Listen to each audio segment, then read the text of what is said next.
proud to host the 9th Annual Symposium on Ethics and Professionalism. I want to thank several individuals who have contributed to the success of this event.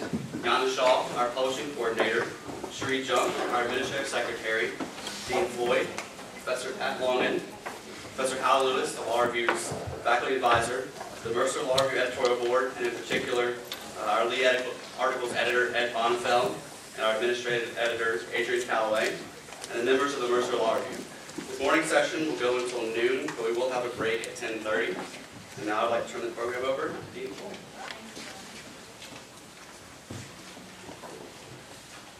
Well, good morning. I'm delighted to bring you greetings on behalf of the students, staff, and faculty of Mercer University's Walter F. George School of Law. I want to add those greetings to those brought to you by them, and also add my thanks to the folks that he mentioned there for working hard to put this symposium together. We do look forward to the annual Law Review Symposium, and in particular, we look forward to this symposium that rotates among Mercer Law School, the University of Georgia, Emory University, and Georgia State University Law Schools. And as you heard, this is the 9th annual Georgia Symposium on Professionalism and Ethics, and I believe that this starts the 3rd cycle of that rotation among the law schools. I want to extend a particular welcome today to our group of distinguished panelists. Thank you for traveling to join us today and for helping us discuss this important topic. We had a wonderful beginning last night with Professor Friedman's provocative and insightful remarks, and I know that today will follow in that same vein. I hope that for those of you who are visiting us for the first time, that you will take a little bit of time to get to know us. We are a community of 440 terrific students and about 65 wonderful dedicated faculty and staff. Mercer Law School was founded in 1873 as a part of Mercer University. We are now a part of Mercer's 10 colleges and schools, and Mercer has campuses in 3 locations in Macon, the original campus, in Atlanta, and in Savannah. Among the many things of which we are proud at the law school is that we are home to the nation's #1 ranked legal writing program and also home to the Legal Writing Institute. Our innovative Woodruff curriculum has been recognized by the American Bar Association for its emphasis on professionalism and ethics. Our own Professor Longman, whom you all know, was recognized in 2005 as the initial recipient of the ABA Award for Innovation and Excellence in Teaching Professionalism. That award was jointly sponsored by the ABA Standing Committee on Professionalism, the National Conference of Chief Justices, and the Burge Endowment for Law and Ethics. That award actually resulted from the creation of our first-year legal profession course, which is unique among law schools in offering a required first-year experience in professionalism and ethics. We also are quite proud to say that last week, National Jurist and Pre-Law magazine recognized Mercer as having one of the top 10 public interest programs in the country. I hope that you will make yourselves at home today in our beautiful building, built in the 1950s as a replica of Independence Hall. It's a bit larger than Independence Hall, but there is quite a resemblance. And although I've not taken a survey to make sure this is true, I believe that we are one of the few law schools in the country that actually offers a rocking chair porch. So I'll hopefully take advantage of that today. The front porch is just outside the courtroom. It has a lovely view of downtown Macon, and perhaps you can find a quiet moment to relax there and reflect. So welcome. We are looking forward to what we're going to learn today. Enjoy your day. And Professor Longman, give an overview. Thank you, Daisy. Let me reiterate my thanks to the folks who have come to see us from out of town. Let me correct one omission from last night and thank Professor Rissick for co-chairing the program. This wouldn't have happened without David, and I deeply appreciate his help. My job here is to introduce the first panel after I do a few sort of more or less mundane housekeeping things. First of all, those of you of our guests who need to access the internet, the wireless connection from the National College of Criminal Defense Counsel has been open for you. If you go to Connect to on your computer, you'll find it NCDC1. You can connect to that with no password, no hassle of any kind. So NCDC1 should show up when you go and try to connect. I've also been asked to remind everybody to turn your cell phones off. Ironically, in a program on innovation in digital age and so on. Let's make sure we turn the technology off. I have also been asked to remind you, if you're here for CLE credit and you need an out-of-state affidavit, Nancy Terrell is right outside the courtroom and can take care of that for you. The basic schedule today is we have two panels this morning, both of which are devoted to problems in e-discovery. We're going to go until 10:30, take a 15-minute break, and then reconvene to the second panel. And then this afternoon we have two panels, one on the internet and lawyer marketing, and then the last panel today on metadata. The first panel is comprised of Jason Barron, Chilton Varner, and the Honorable John Facciola. Did I get it right? Good. He's been teaching me how to pronounce it. The way this is going to work in this panel and in the second panel this morning is we're going to have a primary presentation and then two responders. So the first panel, the primary presenter is Jason Barron, who is the Director of Litigation for the National Archives and Records Administration in Washington. I have put on you the seats out there a detailed set of biographies so that I wouldn't have to spend the entire day reading all the qualifications of the folks who are here. But Jason will lead off with his discussion of e-discovery and the problem of asymmetric knowledge, and then we will have responses from Judge Facciola and from Chilton Varner. Chilton is a partner at King Spalding in Atlanta. Judge Facciola, the United States Magistrate Judge in Washington, D.C. So Jason, without further ado, if I can turn it over to you, let's learn about e-discovery and the problem of asymmetric knowledge.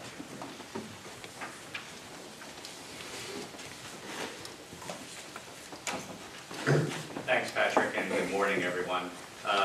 Thanks for the introduction. It is certainly a great honor and privilege to appear at Mercer Law School in connection with this Ethics Symposium, and I'd like to thank Dean Floyd and Professor Patrick Longan for extending the invitation for me to be here and for all the hospitality. It is also an honor to sit on a panel with Judge Facciola and Chilton Varner. I trust that they will have any number of wise and savvy comments on the remarks that follow. It is also a special occasion to have Professor Monroe Friedman in attendance at the symposium. My aim this morning is to be at least half as provocative as Professor Friedman was in his after-dinner remarks last night, which I think is a tall order. I usually speak extemporaneously, but I'm going to speak for about half an hour from written remarks because there's a transcript being prepared, and then we will hear from panelists, and then I would invite all of you to continue the discussion. Hopefully we can have an interactive forum here with your questions and fill out this first panel. I would encourage every single person in the audience to ask a question. I have entitled this talk, E-Discovery and the Problem of Asymmetric Knowledge. What I wish to talk about here is one aspect of the enormous and growing problem lawyers face in having to confront previously unheard of volumes of electronically stored information, or ESI, as part of the pretrial discovery process. Specifically, I wish to focus on what lawyers are doing and should do in the enhanced meet and confer process that's called for in the revised Federal Rule 26, and some ethical issues arising in connection with negotiations over how electronic evidence will be searched for. I refer to asymmetry or asymmetric because in the usual course, one party, usually a corporation or an institutional defendant, has privileged access to its own enormous data set. This has always been true, even in the world of paper documents, but today there's a twist.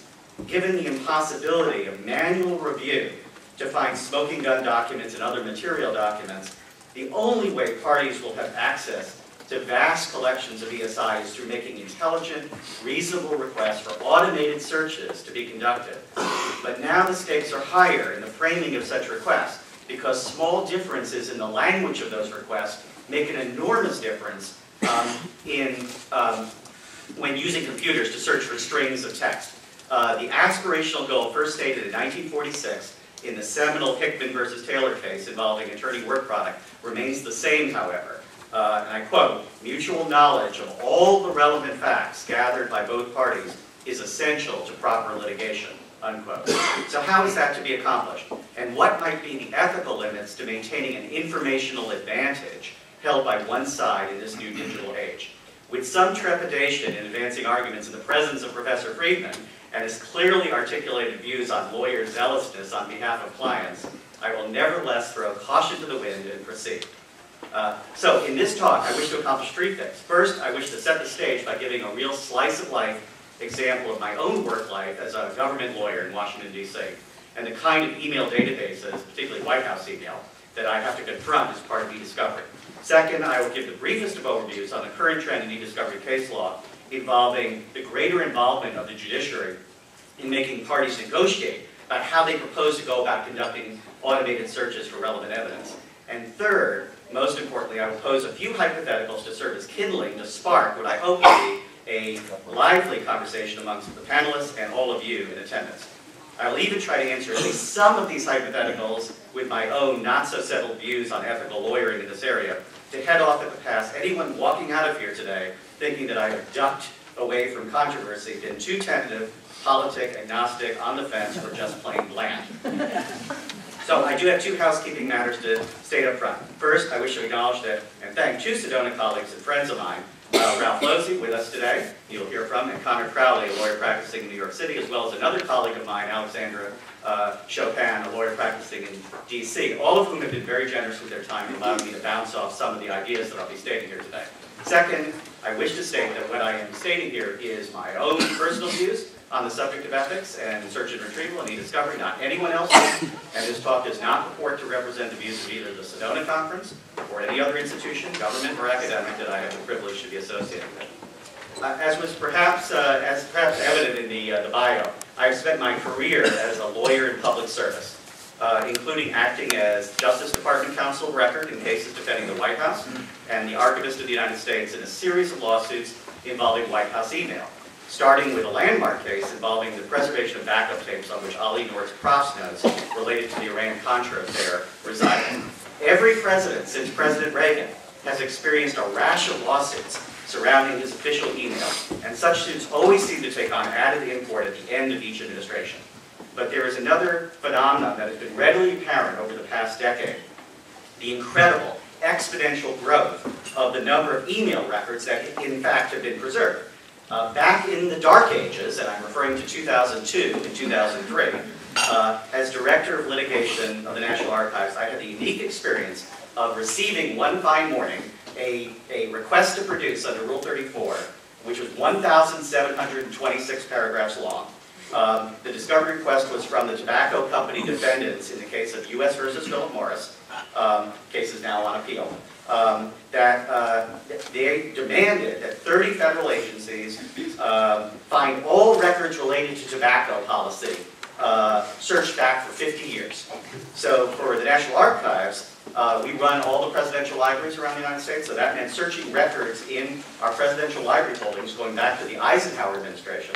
And more importantly for this talk, I had to poncho an effort of searching 20 million presidential record emails of the Clinton-Gore administration. I added the Vice President's name, what I just said, because it happens that Vice President Gore did in fact personally create and receive emails related to tobacco policy, both prior to and in connection with the lawsuit eventually filed by the Clinton Justice Department. To conduct a search of 20 million emails, lawyers at the Justice Department and myself constructed a set of keywords, which is in the first instance were not shared with the other side, with opposing counsel representing defendants. This keyword search produced 200,000 hits representing emails and attachments, which in turn had to be sifted through by an assembled team of 25 archivists and lawyers. They collectively took 6 months to go email by email, attachment by attachment, separating out responsive and non-responsive documents, and then making further cuts for certain categories of privilege. My experience with the tobacco litigation has led me to 3 conclusions. First, exponentially increasing volumes of ESI would render equivalent processes using keywords unworkable within the next decade. Indeed, I've estimated in a law review that I did with George Paul, the upwards of 1 billion cumulative White House emails to sift through by the end of the next presidency 8 years from now. Now, 200,000 hits that I had to go through represent 1% of 20 million, but 1% of 1 billion is 20 million documents. And there's simply no way in which any manual review process could be assembled with human beings, with actual lawyers and law students and law clerks and contract attorneys and whatever, to, between now and the time that the Milky Way and the Andromeda galaxies merge, to go through 20 million documents. It's just too large a universe. There's simply too much ESI to review, and the current legal paradigm of document review is severely broken. Indeed, as my dad liked to say about all things, it will probably get worse. My second point from this faculty litigation experience, I became strongly of the belief that lawyers need to better understand what the limitations to keyword searching might be, even though it's a powerful tool, and that we should explore what information scientists have to say about the efficacy of alternatives, including calling for benchmarking and objective standards and evaluation programs. My questioning led me to exploring this matter under the auspices of the Sedona Conference, which is a nonprofit legal think tank that you all should be aware of and go to their website. As well as my involvement with something called the NIST Track Legal Track in finding what is best thinking in the area of information retrieval. Basically thinking outside the box, lawyers thinking about other disciplines and what they have to say. Basically, there are ways to improve what lawyers do. What traditionally has been done is for all of us to dream up a few keywords to search databases. Whether it's Google or whether it's Westlaw or Lexis, we all do that. And to find relevant evidence, both accurately and efficiently. There are better ways than we do now. In other words, to find as many relevant documents as possible without spending inordinate time sifting through junk or false positives. The Sedona commentary on the use of search and information retrieval outlines a variety of alternatives to simple keyword searching, including greater use of what are known as Boolean operators. That's a fancy way of saying and or and not. To construct search strings resembling what lawyers are familiar with when conducting Westlaw and Lexis searches, as well as to use terms borrowed from fuzzy logic to account for errors and misspellings and other arbitrary word choices. But the Sedona Conference also urges lawyers consider other, more advanced forms of concept searching, using very sophisticated statistical, mathematical, and language-based methods to find documents based on patterns of word choices and combinations.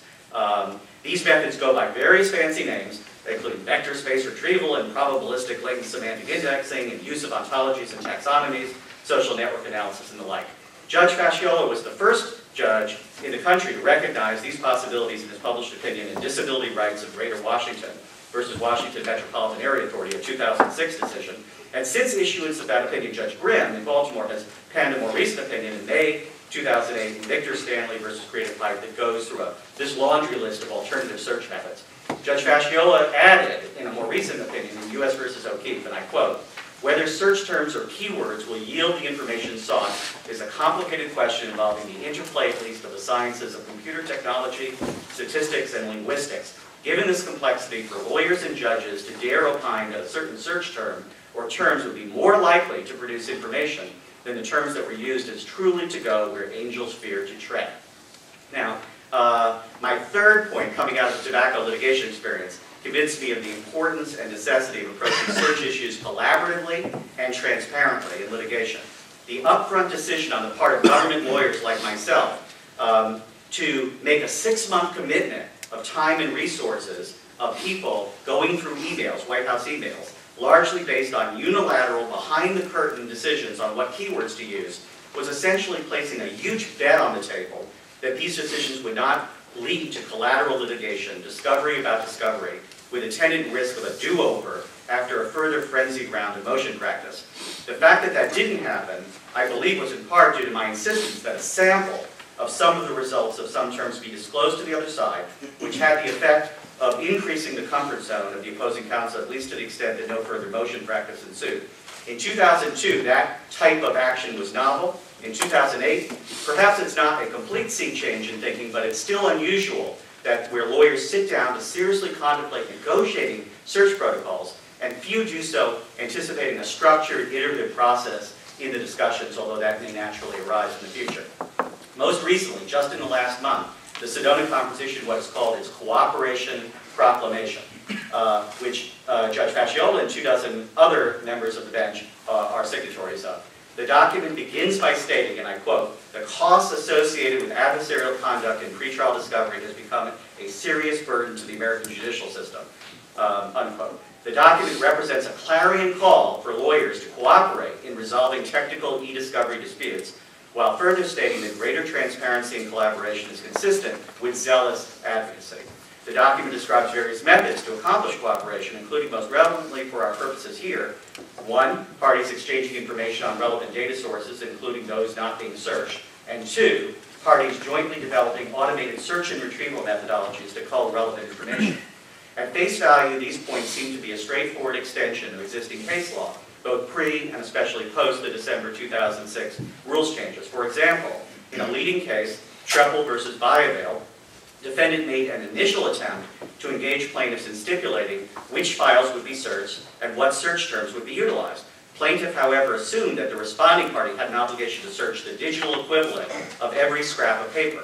The court admonished plaintiff that defendant was under an obligation only to perform a diligent search, and that, quote, defined search strategies are even more appropriate in cases involving electronic data where the number of documents is enormous.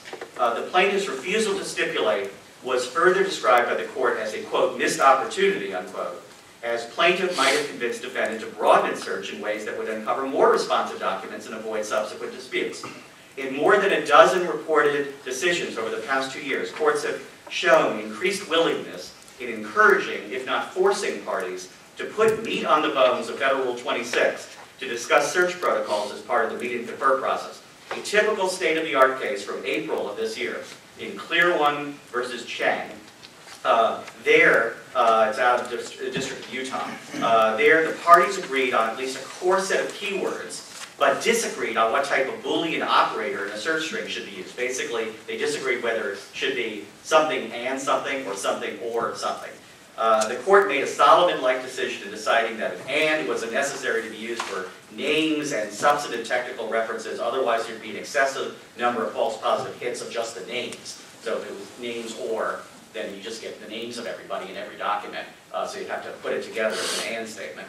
Whereas or would be appropriate for a third category of licensing terms along with technological references, otherwise the search would be excessively narrow. Quite presciently, I think, the court stated that the search protocol is not the last word on e-discovery.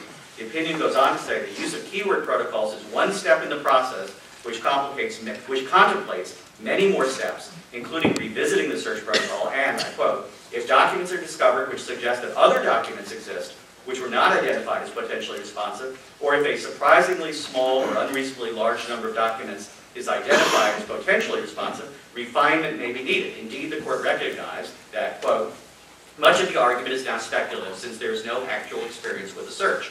The first protocol may suffice or may in fact be a sampling which reveals the need for more or less or different keywords. Although the Chang court failed to recognize alternatives to keyword searching, such as I suggested from the Sedona conference, that might exist, the court's result is fully consistent with the position I've been advocating and the Sedona search commentary advocates, namely that lawyers use an iterative, stepwise feedback loop in discussions. That's where, at minimum, the propounding party puts forth its desired search terms, the receiving party does a sample, search, and reports back results, and the parties meet again to confer on how to fine-tune their search string requests so as to increase the number of relevant evidence obtained while minimizing the noise or junk returned. This kind of early course correction or mid-course correction capable of multiple rounds is necessary in complex cases and may be necessary more and more so in standard issue cases as well. Like it or not, best practices in this area necessarily will mean spending more time with opposing counsel, even if they strike you as the last persons on earth you would wish to be stuck with stranded on a desert island. A recent case decided just this past month out of the Northern District of Georgia lends an ironic twist to this discussion. Kipperman versus Onyx Corporation, Senior District Judge Owen Forrester had previously held that the defendants were to conduct a search of backup tapes to produce meaningful discoverable information, that plaintiff should be more artful with its search terms, and that plaintiff utilize a list of people provided by defendant to review what the email mailboxes need to be searched. The court further granted defendants the opportunity to narrow plaintiff's search terms. However, defendant neither narrowed the list of people nor they narrowed the plaintiff's terms. Instead, they agreed to search and restore all the email mailboxes with the terms provided by plaintiff. However, defendant subsequently moved for a protective order seeking relief from having to review and produce all the results of the required search. Defendants contended that plaintiff's broad search terms resulted in thousands and thousands of irrelevant hits. For example, plaintiff's search terms including the word Republic. They included the word Republic because there was a term called Republic Builders that was part of the case. But defendants claimed that that search produced thousands of irrelevant pages due to the presence of lots of documents with Republic of France, Republic of Ireland, and the Czech Republic. So they had to weed through all of that noise and junk. The court said it was not unsympathetic to the massive amount of discovery involved in this matter, the considerable burden of working with it, and the overproduction that often comes with email production. And therefore, the court gave defendants numerous tools to reduce the burden of email discovery, including an opportunity to limit search terms. But defendants did not take advantage of these opportunities. Defendants must now lie in the bed that they have made.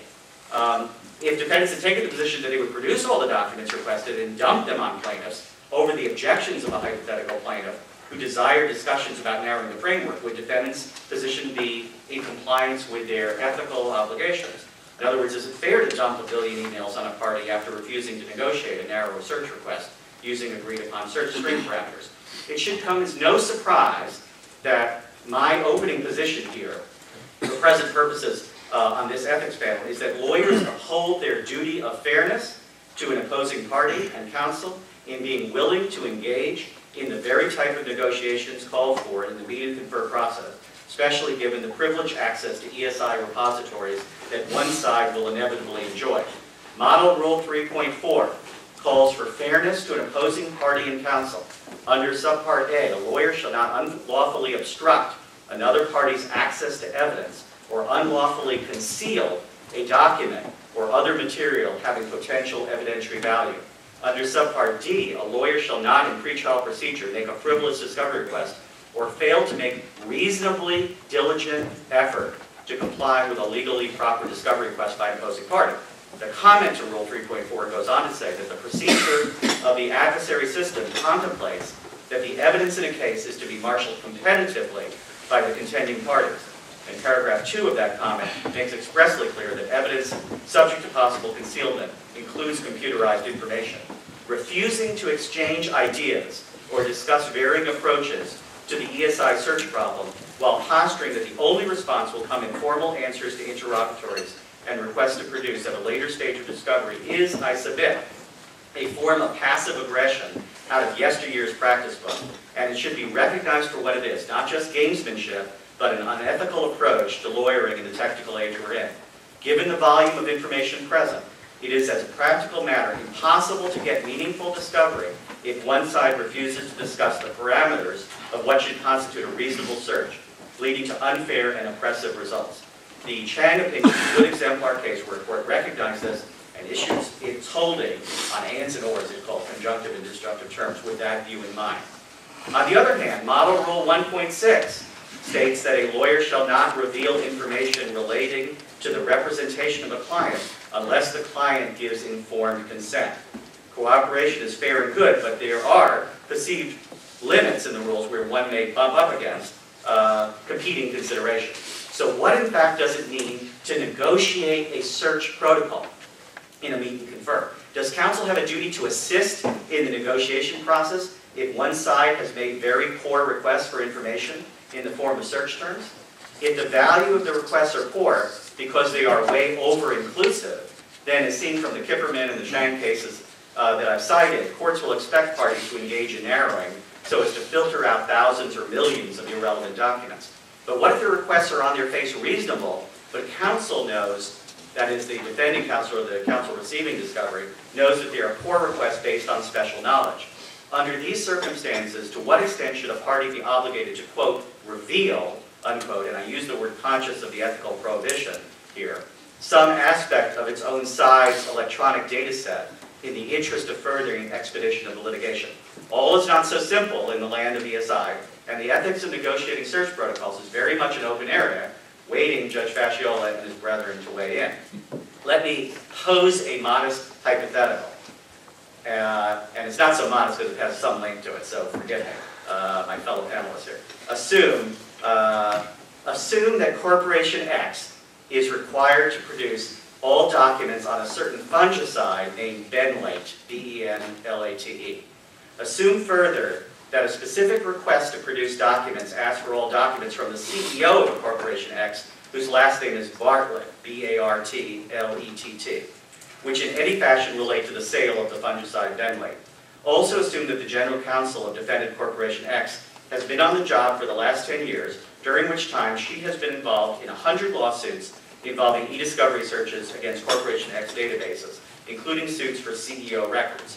Also assume that although no suit specifically involved production of benlate, the GC is extremely familiar both with the proprietary name benlate and the generic name of Benamil for the fungicide, as they are interchangeably and commonly used throughout the corporation.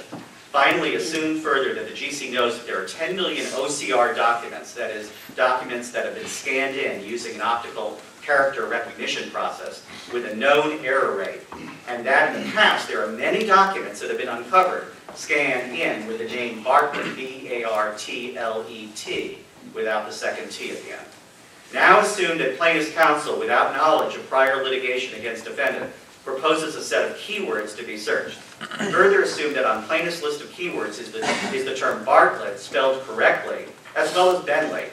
Excluded from the list are either any variations on the name Bartlett or any synonyms for the specific proprietary name benlate. The parties are ordered by the court to meet and confer regarding the subject of search protocols to be used to find relevant evidence. Now, question number 1. Does defendant's counsel hereby necessarily include Corporation X's GC present sitting with outside counsel if that occurs at a meeting and confer? Does she have or do they have an ethical duty to inform plaintiffs that searches of the term Bartlett spelled correctly would not necessarily produce all instances of documents related to the CEO, given the known presence of spelling errors in the collection? Question number 2. Does defendant's counsel have a further duty to identify that a search for the term benlate may be under-inclusive when she knows that a generic name, Benamil, for the fungicide almost certainly exists in the collection? I have an unequivocal position in answer to question 1. I say yes, it would be taking advantage of a factual mistake not to fess up to prior knowledge in the form of saying that there should be more than just the correct spelling of the keyword, so as to capture all variations of the CEO's name Bartlett, with 1 T and 2 T's at the end, or any other variations that are known. Failure to discuss expanding the search request to encompass known variations of the spelling of the CEO's name would be tantamount to withholding material fact from the other side during the negotiations. On question 2, the matter of benlate and Benamil, while I do not believe counsel has a general duty of hand-holding to make opposing counsel's searches better, if the matter bore greatly on a material issue in the litigation, I believe it would also be a mistake to fail to proffer the synonym as part of negotiations. And I say that as the right answer for counsel, provided that knowledge is set forth and stated to the other side earlier rather than later, waiting for them to guess and then get wrong and have an iterative approach to the litigation. This is more controversial as a point, but I say this because, 1, it is almost certain to be found out, that second term, Benamil, almost certain to be found out anyway, and one gains credibility in being upfront about it when there is no outcome determinative difference perceived. And 2, failure to do so greatly increases the risk of doing over-discovery.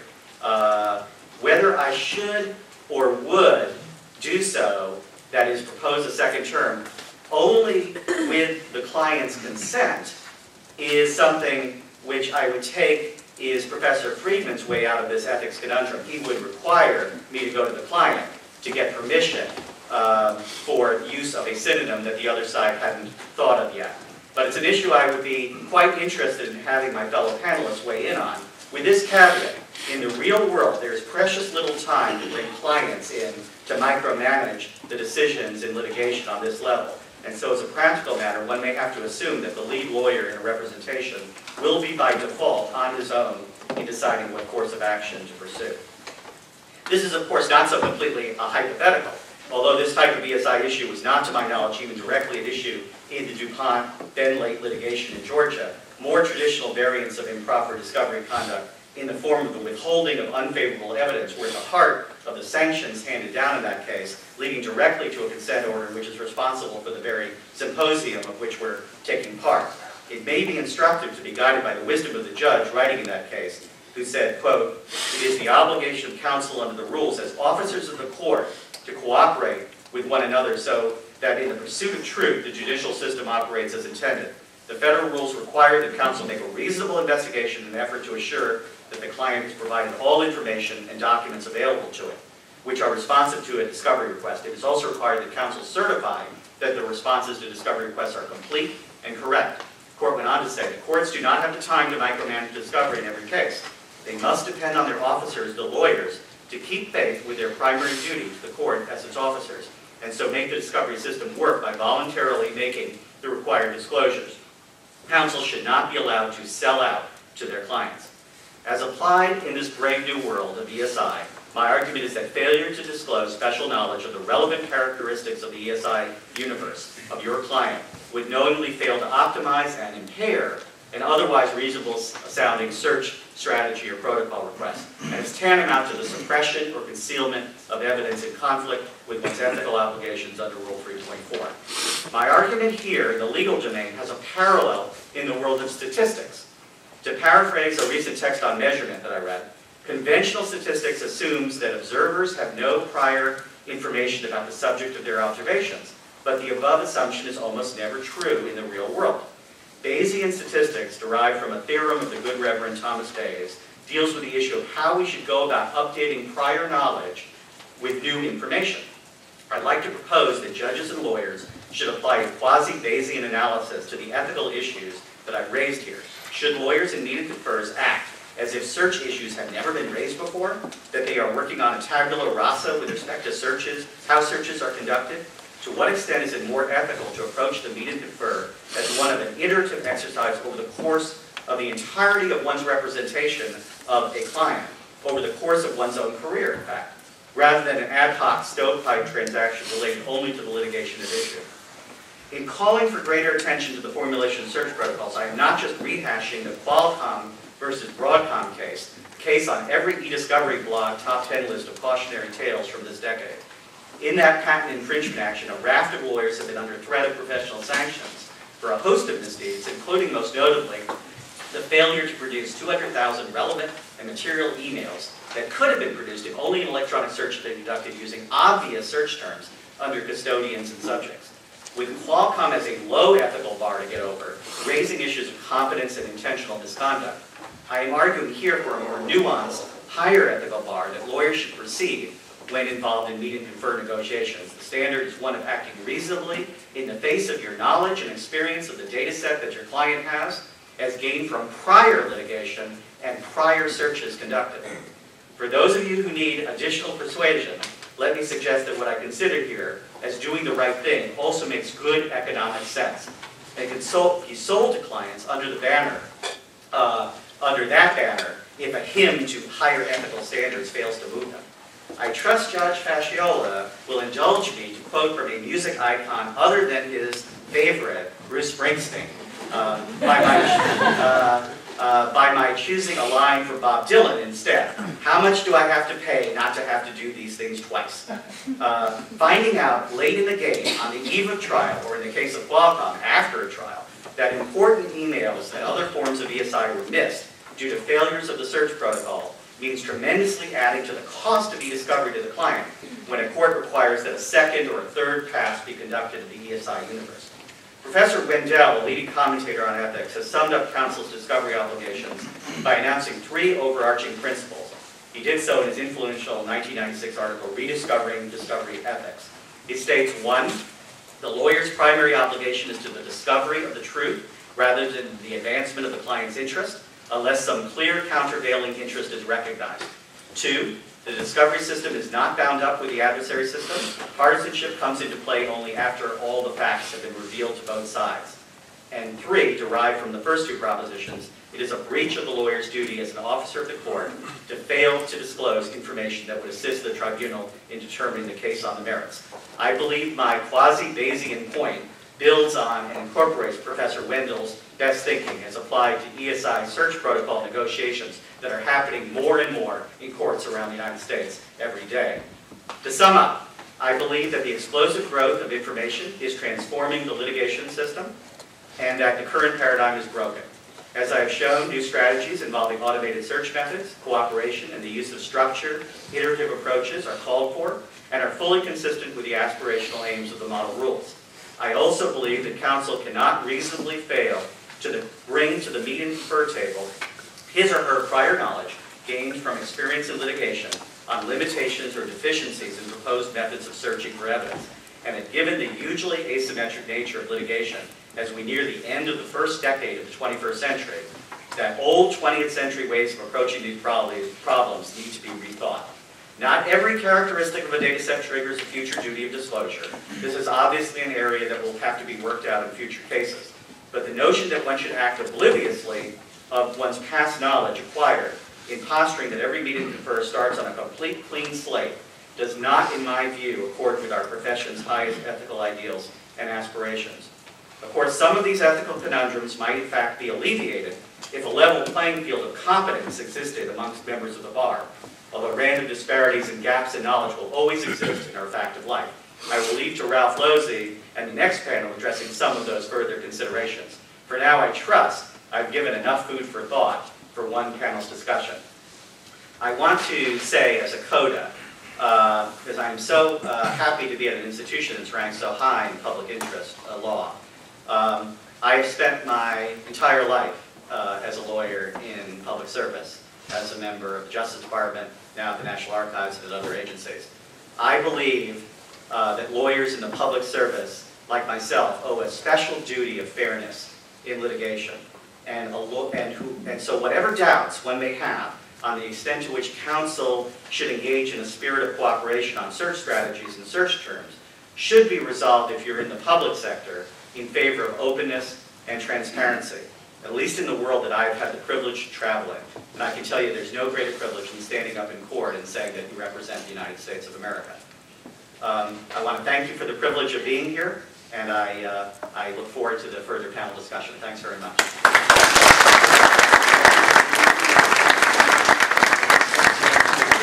Very provocative. I think the way we're going to proceed now is Chilton, you're going to go next, and then we'll go to the judge. Can you screen that?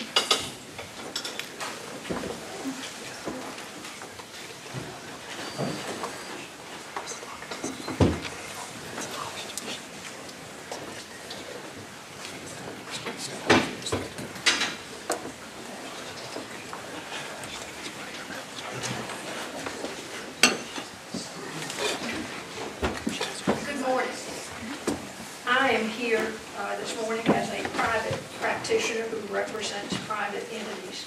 I'm also here as somebody with a long view because I've been around for a long time. Jason said that his experience at the archives goes back to the Olive North episode. I go back, my first experience with the National Archives was listening through earphones that looked like frisbees on either side of my head to tapes of Richard Nixon entertaining automotive industry officials in the White House to discuss pending safety litigation. And there were a group of product liability cases where the plaintiffs had alleged that the industry had conspired with President Nixon and his administration to tamp down safety regulation that was being proposed at the time, most notably airbag regulation. And so I got to trek to Washington and listen to those tapes from the National Archives, and then to go take John Ehrlichman's deposition. Now, many in the room are too young to remember who John Ehrlichman was, but it was a fascinating day to talk to him about his experience with Richard Nixon. But I have seen discovery in all forms up through today's e-discovery. I serve on the Federal Rules Advisory Committee and participated in the drafting of the e-discovery amendments and had the pleasure of attending all 3 public hearings that were held on those rules, hearings which attracted overflow crowds and more comments than anything in recent memory. So I got a quick introduction to e-discovery, not only from the practitioner side, but from the vendor side, from the judge's side, and from the client side. Now, we've talked, and you've heard Jason talk about the Sedona Conference. You have here, I'm going to move over here if I can, just so that I can see the screen. You have here from the proclamation that Jason mentioned in his remarks, methods to accomplish cooperation between lawyers. These are, on their face, non-controversial. As always, the devil is in the execution and in the details. But if you will read quickly through this quotation from the proclamation about the various methods that might be used to accomplish the kind of cooperation that Jason talked about, I think it will be useful when when we get to the next slide, because there is a whole lot of overlap between the Sedona Proclamation and the kind of cooperation it encourages, with perhaps somewhat more specificity, and the notes to the e-discovery amendments, which go farther, I think, than any prior federal rules in encouraging parties and lawyers to get together early, to talk with each other early, to cooperate with each other early. These are all quotations and segments taken out of the notes of the advisory committee to the e-discovery amendments. Just look at the first bullet. I do not know of really any rule that explicitly said previously that you have to not only say what you are producing, you have to say what you've not searched. That certainly was a major advance of the civil rules and the e-amendments. Now note that these are all from the notes to the e-amendments themselves. The advisory committee decided that it was taking major enough steps with the e-discovery amendments that it would benefit from having some court precedent to flesh out these e-discovery amendments. It did believe, however, that the lengthy discussions that were had with the advisory committee and from various constituencies revealed certain things that would help in the application of the e-discovery amendments. And again, the list goes on. Again, discussion at the outset may avoid later difficulties or ease their resolution. Parties may be able to reach agreement on the forms of production. Parties' discussion should pay particular attention to the balance between competing needs to preserve relevant evidence and to continue routine operations critical to ongoing activities. You see it again and again in the notes. E-discovery is a matter of weighing benefits and cost, and it takes place on a number of different fronts. You heard Jason give you his position on whether lawyers should jointly arrive at search terms. In the Sedona articles, the Proclamation, etc., all encourage this kind of joint cooperation at the front end.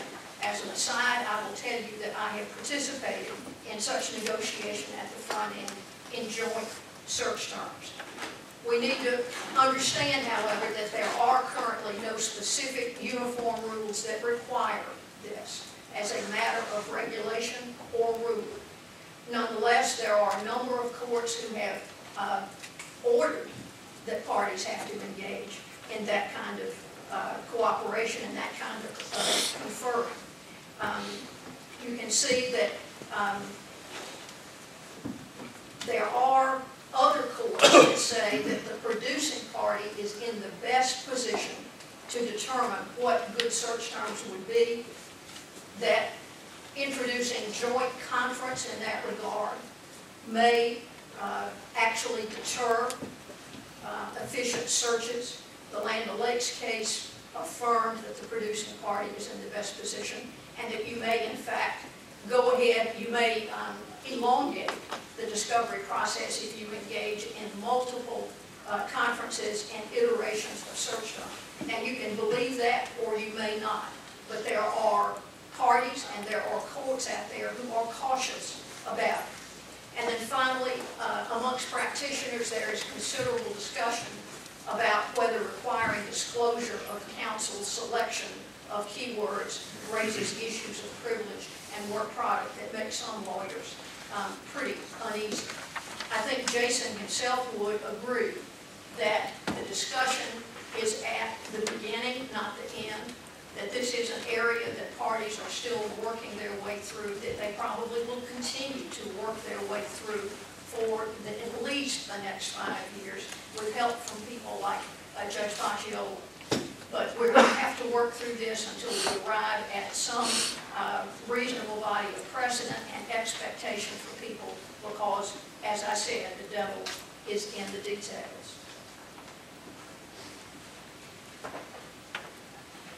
We mentioned a minute ago, Jason did, the fact that lawyers obviously don't search databases for a single case. They search it for a number of cases. That's truer today than it's ever been in mass torts and other kinds of repetitive litigation. Jason mentioned that Rule 3.4 prohibits a lawyer from obstructing and concealing a document or other material from the adversary. Note that the terms are obstruct or conceal. And there are some lawyers and there are some courts that have drawn a bright line between obstruction and concealment on the one hand and affirmative disclosure on the other. We're going to be talking about that more in just a minute. There's a duty of truthfulness that's invoked to support a duty to share prior experience with the data set, as well as the duty to respect rights of third parties. There are some cases that says the duty of fairness does not compel disclosure on the preservation of documents. There are cases that say that the adversarial system has traditionally required a request before a duty to disclose arises. And we're going to be talking more about the adversarial system in just a minute with an historic example. There is a duty of confidentiality to the client that, at least in my practice, compels me to consult regularly with my client. My client, by and large, is the Office of the General Counsel of a corporation. They are lawyers themselves. They understand the rigors of e-discovery. They are under enormous pressure in today's economy to control costs, and electronic discovery, as you will see if you read any survey, is one of the most frightening cost items of any corporation that finds itself involved regularly in litigation. For good reason. It is very expensive, simply because of the volume. No matter how effective, how productive, how experienced you are in engaging in e-discovery, it is expensive simply by virtue of the volume that's out there. It was that volume that drove the Federal Rules Committee to undertake a daunting task of coming up with e-discovery amendments that have been roundly criticized by some segments of the bar and the bench. Others have said the problem was there and people needed some rules and some structure with which to handle it. We come here to the thorny, prickly question of whether lawyers have a duty to disclose the existence of harmful documents that may not have been requested by the other side. Documents that they may discover in a variety of ways, either from experience with prior litigation, from internal sort of what-if keyword searches that are done by one side and not shared with the other when you're just trying to get a feeling of the scope of responsive documents that are out there. This is perhaps the thorniest question of all in terms of particularly the duty of confidentiality to your client, because the client is going to be involved, at least in my situation, in my practice, simply because the client is normally, or at least my conduit to the client is a lawyer himself or herself, and is going to understand the risks and the benefits of the decisions that are being made in e-discovery. I think certainly as a person and as a practitioner, I warm to Jason's discussions of cooperation between the parties, because I believe that in many cases it will produce a cheaper, better search, and that's something that both sides ought to want. I will tell you, though, that I've had conversations at e-discovery seminars and in meetings with clients and in discussions with other lawyers that a concession and a movement that is not required, but simply something that you want to do as a matter of cooperation, can, down the road, create a lot of other arguments as to why other, perhaps less clear concessions weren't made in other areas. And it is just simply a practical issue that needs to be discussed. And my own feeling is, given the lack of uniform rules or uniform protocol that exists out there, notwithstanding Sona's persuasive effect. This issue is going to continue to be worked out on a case-by-case basis for some period of time. That's not particularly happy, quite frankly, for people who have to pay for it.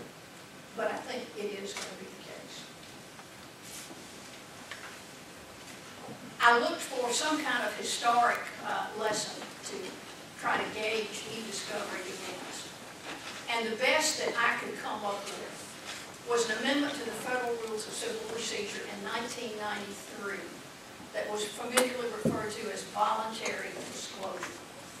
After a number of years of commentary and criticism about the growing expense and burden of hard copy discovery, and after a number of articles and commentaries by Federal Judge William Schwarzer, who was head of the Federal Judicial Center, and Federal Magistrate Judge Dwayne Brazil, who had written prolifically on this issue, the Federal Rules Committee adopted a rule that at the beginning of litigation, rather than wait to be asked, rather than wait to have discovery requests given to you, that each side had a duty to disclose to the other both helpful and harmful documents without waiting for the request. Voluntary disclosure. It was, until e-discovery, probably the most controversial change to the federal rules that had been made. And it created numerous public hearings when the committee was thinking about it. And it created a lot of commentary from all corners of the bar. I had the pleasure of writing an article about those amendments with a great Mercerian, Judge Griffin Bell, and we wrote an article that was published in the Georgia Law Review in 1993, in which we reviewed all the commentary that came in on voluntary disclosure, and some of it is really quite interesting. We itemized the criticisms that had been made in the comments, and the comments were all over the map, but there was a lot of really vigorous opposition. But we itemized the main criticisms this way. At the outset of litigation, the parties may have little knowledge of the issues. That's certainly true in e-discovery.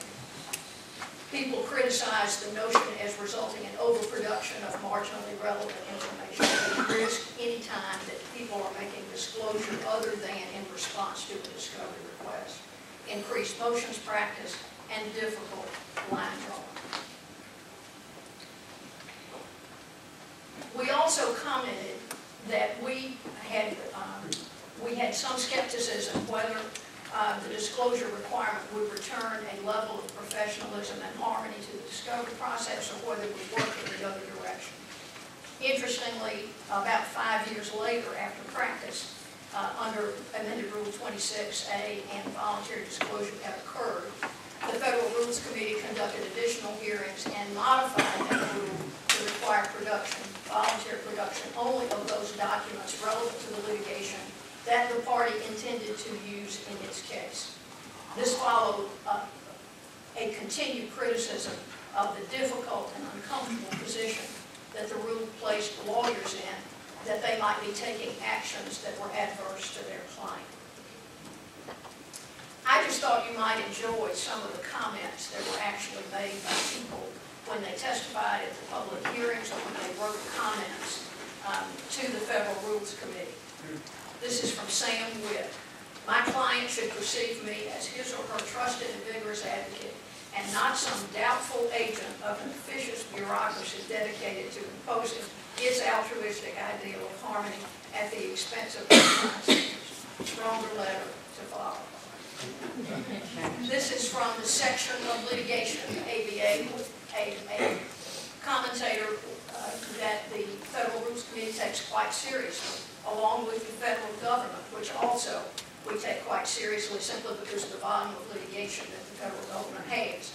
But the ABA commented that they just thought that full voluntary disclosure, including of documents that were harmful to the client's case, was just fundamentally incompatible with the adversarial system and the way that it is set up, and said that it believed that it would stimulate motions practice rather than reduce it.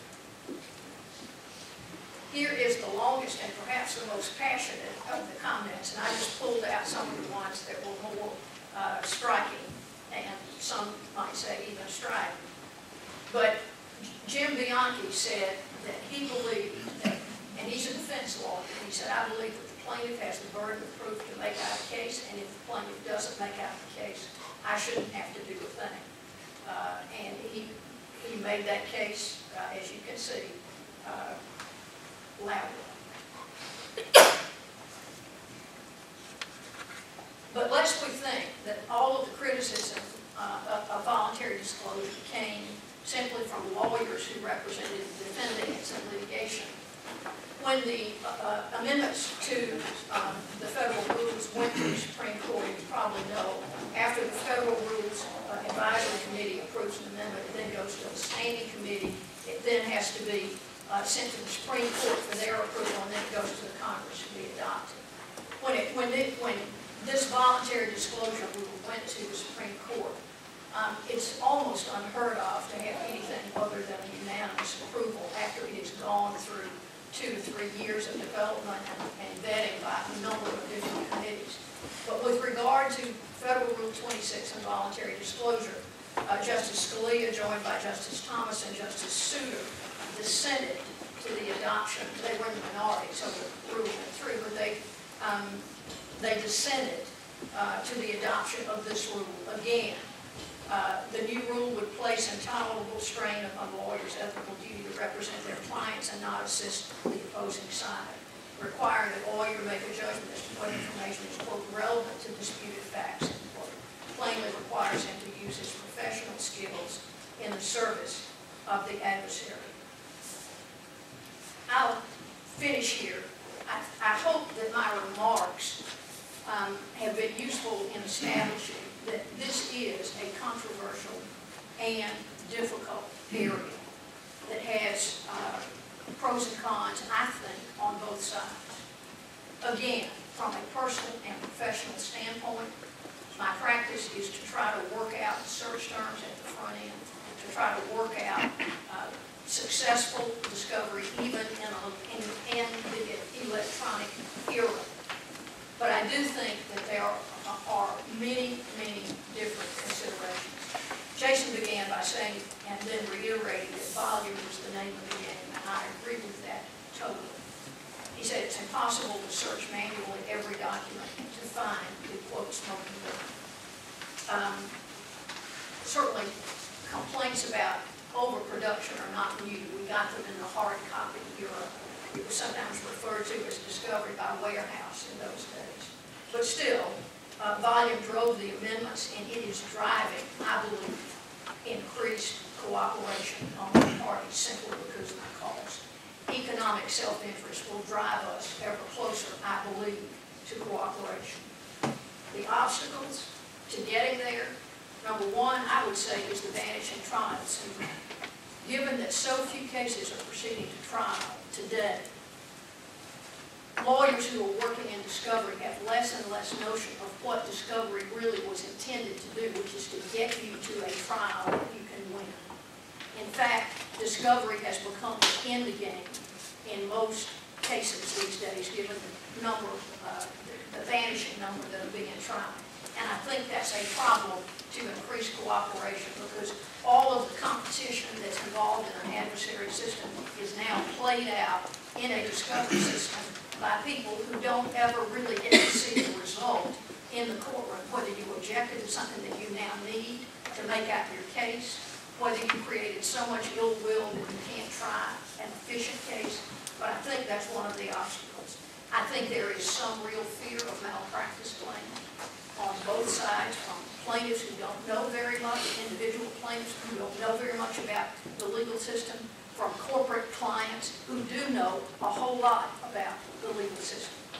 I think resistance of clients will play a role in some cases, particularly in what we call the David Goliath cases, where all of the discovery, all of the documents are on one side of the equation, and there is really nothing to counterbalance that on the other. Sometimes the individual will want to try to mine whatever it can out of the discovery process. And indeed, as Jason said, all of this Cooperation, all of this depends on equal goodwill from both sides. That has proven elusive at sometimes in the practice of law. But I do believe that Jason is absolutely correct that the sheer volume of information and the cost of going through it and dealing with it is going to drive us closer to that.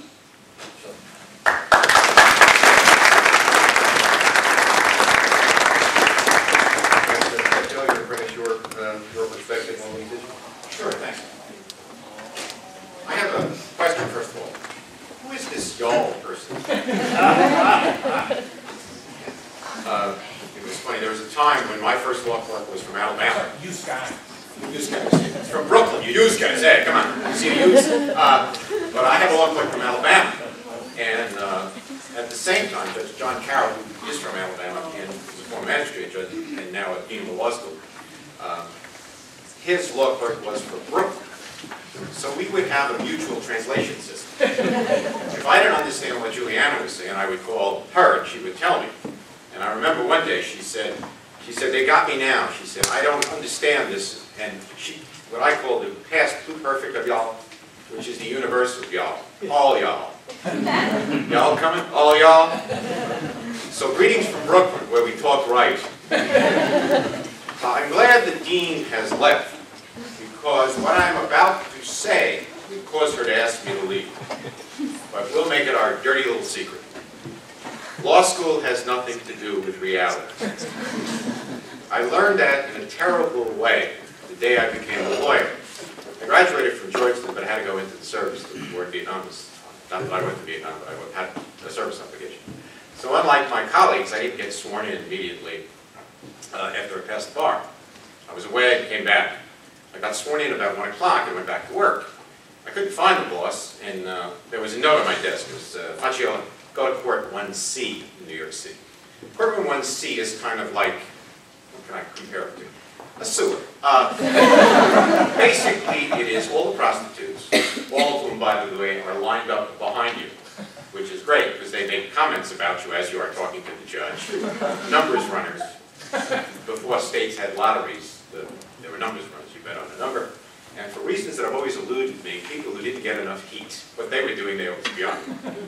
In New York, they have a court officer who's in charge. He's called the bridge man. He runs the job. And I walked up to the bridge man, and I thought I would watch under the careful supervision of a fellow assistant district attorney. And I turned to him and I said, Mr. Bridgeman, I was 25 years old at the time.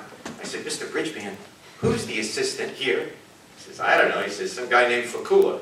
I said, oh my God. And I proceeded to try my first 5 gambling cases. And I lost all 5 of them. So I had to become a lawyer at 1 o'clock, and by 3:15 I had lost my first 5 cases. So as the day mercifully ended, it was my last prostitution case, which was a wonder. I was cross-examining the woman, and she said, I said, what do you do for a living? She said, I'm a secretary. You're a secretary? I said, where'd you go to school? She said, Vassar. Vassar. I said, what'd you major in? She said, English literature.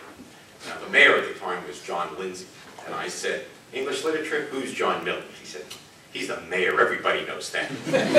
So after this eventful day, I went back up to the boss, and I was ready to slash my throat, resign. And he said, who were you before? And I said, Jerry Kidder. He said, Kidder acquits everybody. So I learned that first lesson. Judges are nothing like Holmes and Brandeis. They're a lot like Jerry Kidder. And I want to therefore bring this kind of cold, this dash of cold water to these discussions. To be serious for a moment, I hate being serious. I believe the role of the judge is in the process of extraordinary transformation because of e-discovery. If I could, may I commend your attention to 2 cases I just wrote last week. One is called El Amin.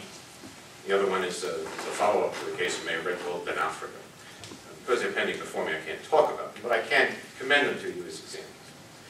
In El Amin, it's a case that's been hanging around since 1995. It's a qui tam action by nurses, I think, who said that the hospital charged the government for anesthesiologists when the actual anesthesia was dispensed by a resident seeking recovery. The case has been hanging around for 13 years, and these 2 parties are ready to kill each other. If you look at that decision, you will see that I got on the phone to some friends of mine that I've met through Sedona, and I created a methodology by which certain documents could be searched. D'Onofrio is another variation on that team. Again, the parties could not agree. And in that one, I created a search protocol.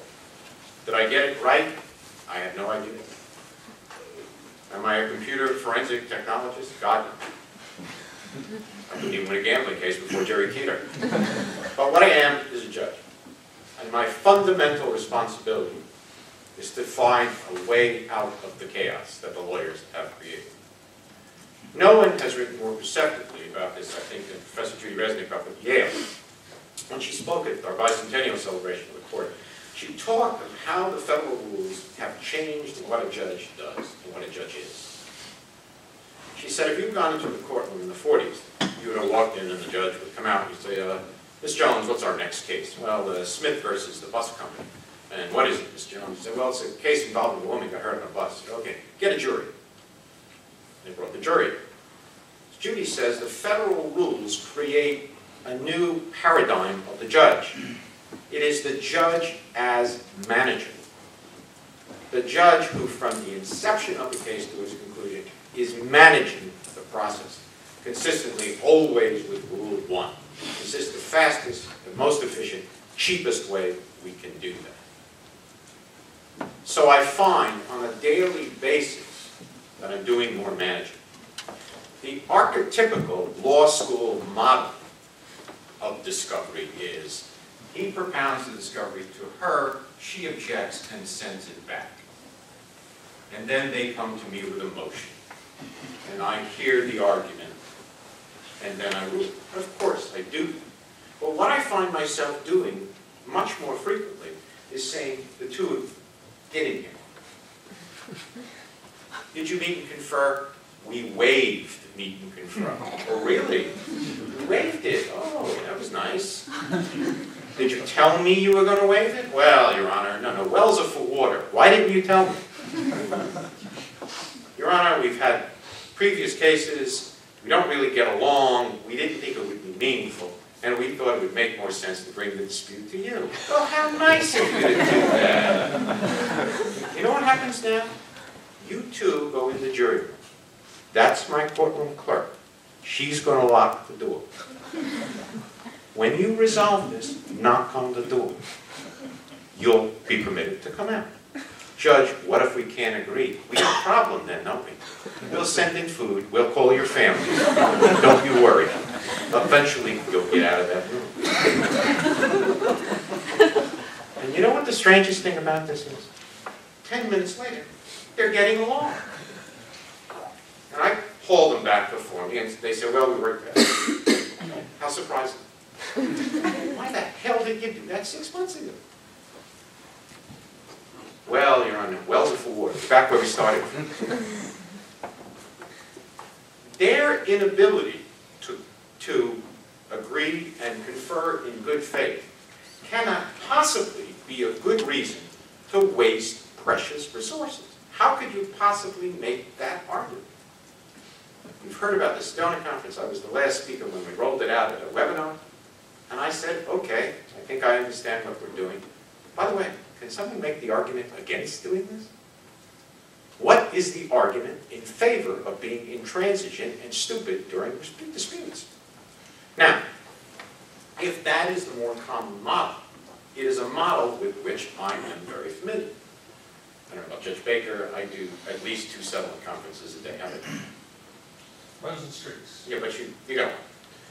It is estimated that magistrate judges spend about 70 to 80% of our time solving disputes. Cases are often resolved. Come to us, we have a very high settlement rate. We've got Black Road, they've got trial lawyers, we know the game, okay? But the important thing to bear in mind is settlement discussions have very different ethical rules than the adversary system. The law and ethics have always been much more tolerant of shading the truth during settlement discussions. The first thing you learn about settlement discussions is that nobody tells the truth. The damn system wouldn't work if anybody told the truth. She comes in and says, we won't take a penny less than $1 million. He comes in and says, we're not going to give a penny more than 5,000. Well, come on. They wouldn't be here if that was the truth. So then in a process of mutual lying, we get the lies down to a minimum. And finally we get down to the point where he says, Judge, we won't take a penny more than 75, wink, wink. But 55 might tempt us. She says, Judge, we're not going to pay a penny more than 50, wink, wink, but 55 may be where this works out. Now I get 55 in the bank and we've done it.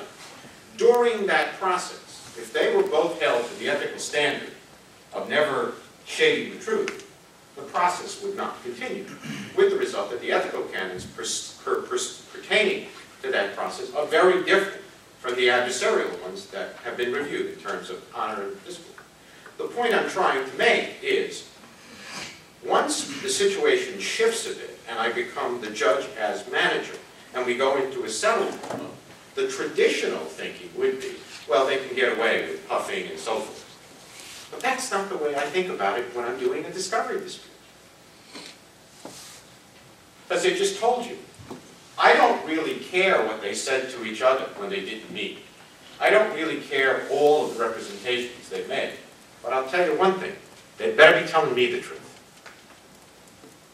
Because we've shifted gears. Now these representations are being made to me.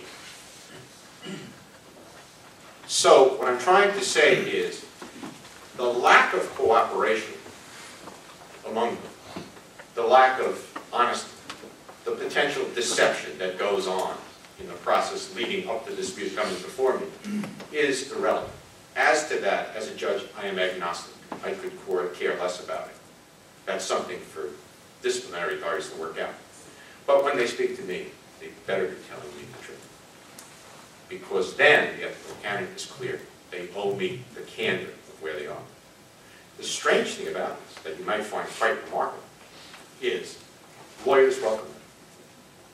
I am yet to have a case where my intrusion was unwelcome. To the contrary, as the two cases I talked about made clear to me, they had created a chaotic situation. And this case had been going on for 13 years, and they were still quarreling how to search the document.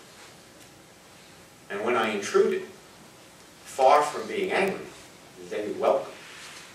So what I'm trying to say here is that the model that we are dealing with has very little to do with an adversarial model, has very little to do with settlement.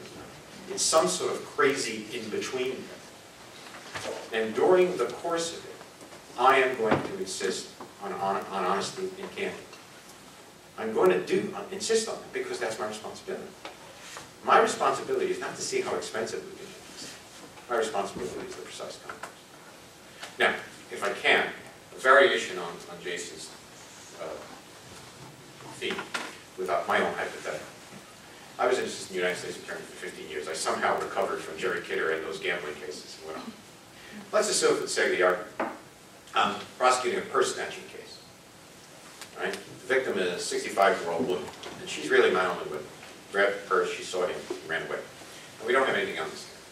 Let's assume that the case is scheduled for this morning, and he's going to plead guilty. He's going to take a lesser plea.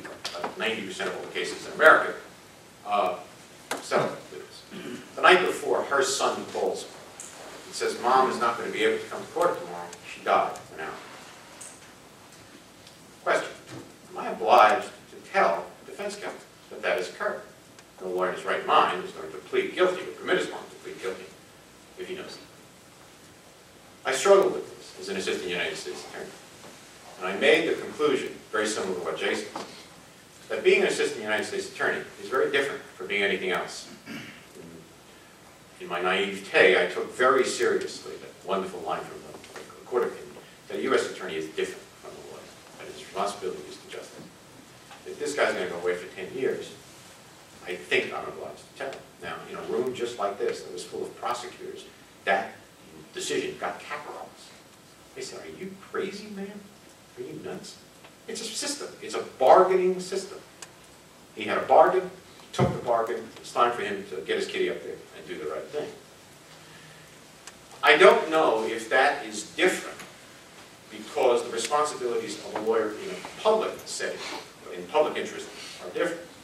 But I think it underlines Jason's point, which is that as I made the decision I made, much of this is informed, all of it is informed by the kind of lawyer you want to be.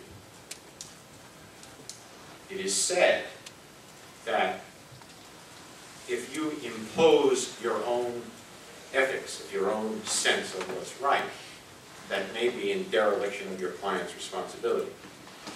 I think I understand that, but I also understand that you're not the only lawyer on earth. And if you choose to live your life in a particular way, that person is simply going to have to get another lawyer. It may be unrealistic, but those are the standards to which I hold the lawyers in front of me, too. Now, another question, which I think drives this. About 11 years ago, when I first got into this, I reasonably expected that the practice of law, like anything else, was market-driven. All right? This new thing had emerged, this new skill, and it had to be learned. Therefore, all lawyers would learn it. It would be just like the Internal Revenue Code. Once the Internal Revenue Code was practiced, it would be dangerous if you tried to consult business plans and not know it. And I thought lawyers would do the same thing, and they would all reach a certain level of competence as to this. But as Ralph is probably going to emphasize, and as he emphasizes in his program, that hasn't happened. The bar has been subdivided in a strange, strange way. In one part of the bar are the Ralph Losey's and the Jason Barrons, the Chiltons, these at the very summit of the profession. Indeed, some of you will be going to law firms who now have e-discovery shops. Indeed, there is a law firm in America that does only that. Right? The next level of the bar is not at that level of expertise, but at a different level. It is at a level where I know enough about the Internal Revenue Code not to be dangerous, but I have enough brains when I get myself in a mess like this to call about it. All right? To associate myself with someone who knows more, or to build up within my shop an internal capacity. That's kind of where I thought the practice would go. It's not happened. That's happened. But what's happened is over here are a bunch of lawyers who have exempted themselves from learning. As hard as that is to believe. Now, what's significant about that is that in many respects, those lawyers may have a very strong influence on state bars and their willingness to promulgate rules pertaining to electronic discovery, which may or may not follow the federal rules. But it is that group of the bar that says, I don't understand this crap. That's Nintendo, that's stuff my grandkids play with. And I know the guy on the other side. And I think I can make a deal with that guy. That we won't go there. All right? We're going to isolate ourselves from electronic discovery. Now, there's nothing abstractly wrong with that. There's no law that says it's got to be electronic discovery in every case. We've got landlord-tenant cases. We've got consumer loans. We've got small stuff. But the point I always make is Jiffy Lube has a computer. What element of our society is not affected by this? The strange thing about this is we are finding that many e-discovery disputes are arising in, of all places, domestic relations court. Love is grand. Divorce is about $2 grand. She jumps on to find emails to the girlfriend that he forgot to delete. He jumps on to see that it goes into their Quicken books to see what money she took to go on the cruise. And love is so wonderful, they each put GPS devices in each other's cars. So all of a sudden, the domestic relations, as recently as yesterday, there's a good piece in the Times and the Post, something that concerns me as a judge, which is Googling juries the minute they come during the voir dire to find out mortgage, criminal record, things that they are not going to answer truthfully. So there is one part of the profession that welcomes this, is excited by it, and appreciates this is the reality. There's another part of the profession that seems to be resenting this. I went to the RSA conference, an amazing group of information specialists, people who are involved in information security. Amazing group of guys. It's strange to be on a panel, you're the only guy without a PhD in mathematics. It's a weird feeling. I was struck by how these people must, again and again, get certification every 2 or 3 years in terms of the technology. And without that certification, they can't keep the jobs they have, let alone advance. And it occurs to me, our profession has exempted itself. Given some of the guys who appeared before me, it is clear that the only qualification to be a member of the bar is to have passed the bar exam in 1960 and to continue to have a pulse. If this stuff is as complicated as it is, and it continues to become complicated with advances of technology, I don't think a society can tolerate the courts, in turn, tolerating people coming before them on crucial issues who don't understand this. I had a case, Professor Friedman, I wish you'd been there, with these child pornography cases are miserable, they're horrible cases, but the penalties for this stuff are draconian. We're talking 10 or 20 years.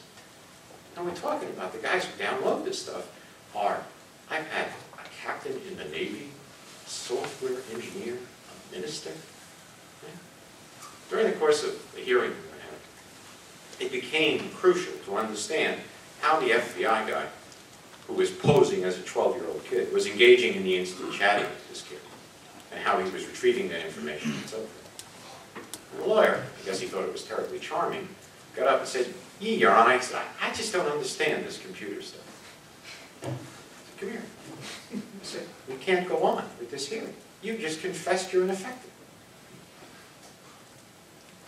So, I honestly believe that what Jason and Chilton has talked about, competency, is going to become much more crucial than this. In other words, as I finish up, my theory of this is the judge model will change. The judge will be more aggressive. Whatever the lawyers say to each other, they must be truthful to me, and the judge will manage. The methodology and mechanism is not the traditional adversarial model, nor the traditional settlement model. It's somewhere in the middle.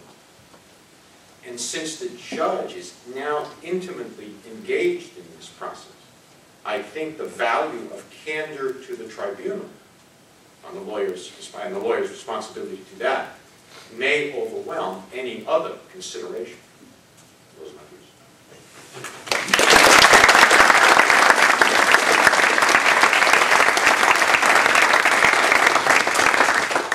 As it happens, we're at 10:30, but I'm willing to cannibalize some of the break and move things a little bit later if we have questions from anybody for any of the panels.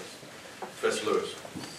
Thank you all for just splendid presentations, just absolutely marvelous. As I'm listening to all three of you, I'm noticing some common characteristics of this problem, which make me wonder about a dispute resolution mechanism you haven't mentioned. Huge economic stakes turning on the outcome of an e-discovery dispute, including just the sheer length of time. Second, only one side really knows the data or information at stake. The receiving side knows the precise content of what would be produced if production is ordered. Third, real uncertainty about the legal rules and therefore the consequences of a later determination that something should have been produced that was not.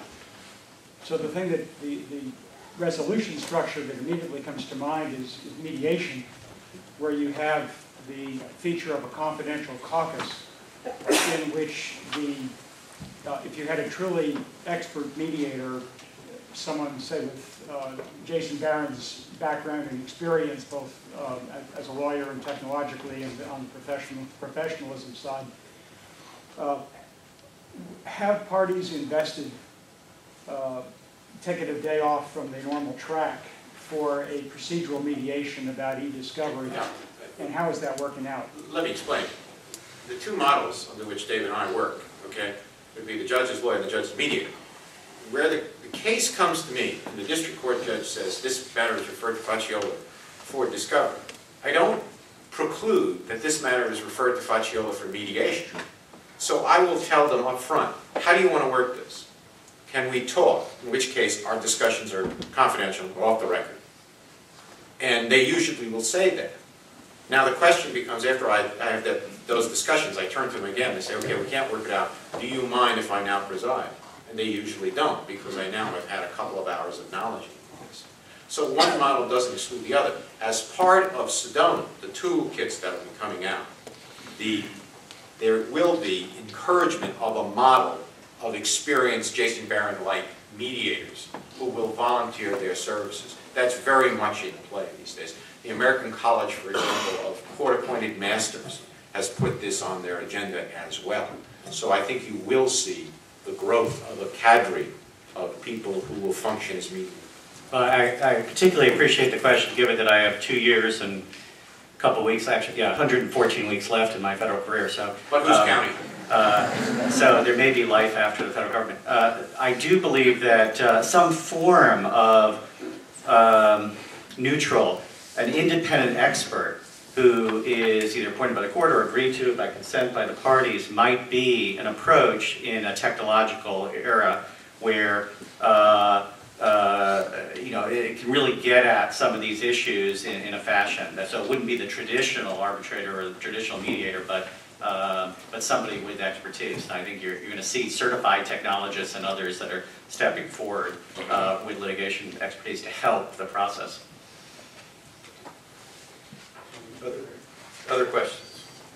Rita. Good morning. I'm Adelina Hanson. I'm the Executive Director of the Chief Justice's Commission on Professionalism. I guess my concern is how the competency of using e-discovery affects access to justice.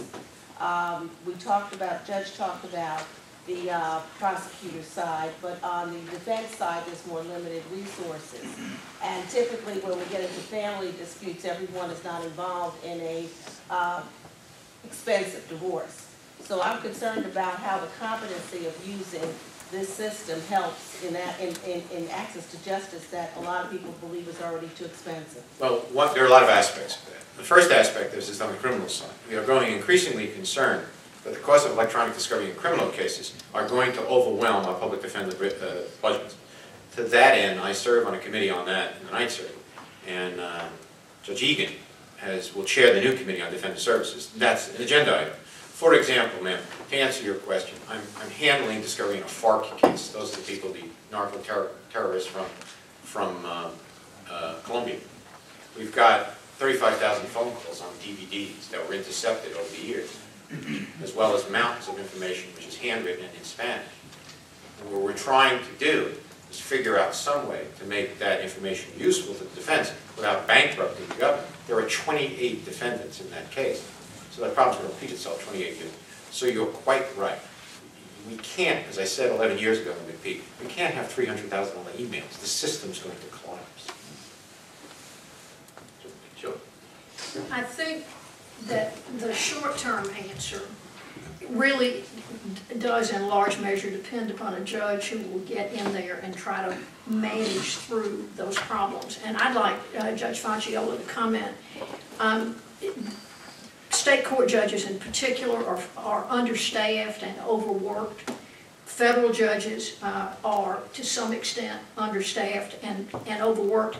But there is also just a tremendous distaste on the part of a lot of judges for screwing around with discovery. They don't want to do it, and they don't. And I really would like to get your comments on what you do if you've jumped through all the hoops. You've had the meet and confers, and you've actually talked at the meet and confers, and you think that it would be helpful for a judge to try to weigh these costs and benefits and help you arrive at a reasoned solution that won't bankrupt the poor side. And the judge just says, you know, y'all go figure it out. Well, that's, you know, I don't know, I can't defend it, that's indefensible. I mean, the system's not going to permit that anymore. Although, in defense of judges, I'm sure David will confirm this, one of the things that drives you about discovery is thousands of dollars are paid, and the discovery is ultimately produced, and it is absolutely insignificant. I had some genius who made a work product claim. It was a note, and the note said, "Jim, meet you at the hotel, Tom." I said, "What the hell are you talking about?" He said, "Well, it exposes my mental processes. I thought it was important that I would meet."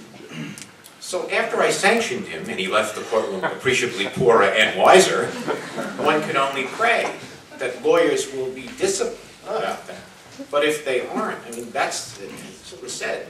The system is generated by the lawyers. Now, assume, you gotta help me, clients aren't crazy. They don't spend $5,000 in a dispute over a note to meet a guy at a hotel. Is that the answer? Is the market going to drive this to something more reasonable? I think it will. I mean, I just don't think you can afford to do that anymore. It's been interesting to me with the e-discovery amendments. It was contemplated that you could have these clawback agreements where you would produce large portions, large volumes of documents without individual review, and you could reach an agreement with the other side and pull it back. It didn't. The rules say nothing about whether it is in fact privileged. That determination remains to be made under state law in most cases, and certainly in diversity cases. But you could at least claw it back without having waived your privilege. And at least my anecdotal surveys of all my colleagues tell me that nobody is willing to take advantage of that escape valve. They just, the thought of having your adversary and possibly a judge look at your privileged documents is a real intimidating thing. So. Yeah, there are two very innovative ideas that I like. Judge Tennille in North Carolina Business School has created what he calls, just in his own mind, a model. And that model is, what is this case worth for settlement value of trial value? That's the first aspect of it. The second aspect of it is, how likely is it that this discovery will advance to those values? From that, he deducts and comes up with an actual hour number and says, you can do this in so many hours. Paul Grimm, Judge Grimm in Baltimore, his variation on that theme is a voucher system. They come to him with a dispute, and he'll say, I'm going to kind of give you a voucher for 50 more hours. I insist that as quasi-judicial officers, you keep your crime carefully and report back to me. I'm giving you no more than 50 hours. See if you can get it done. And, you know, man's best friend is a deadline and a page limitation. Guess what? They get it done in 30 hours. So what I'm trying to make is the notion that there is an infinite capacity to discovery is something we've got to disabuse ourselves of. And that's true of the e-discovery case and the crash at Wisconsin and Ann. Well, that's great. We could continue this, but what I think we need to do is go ahead and we're going to take a break. It's a 15-minute break. We'll come back at 10:55, and then we'll go until 12:10 the next day. Join me in thanking you.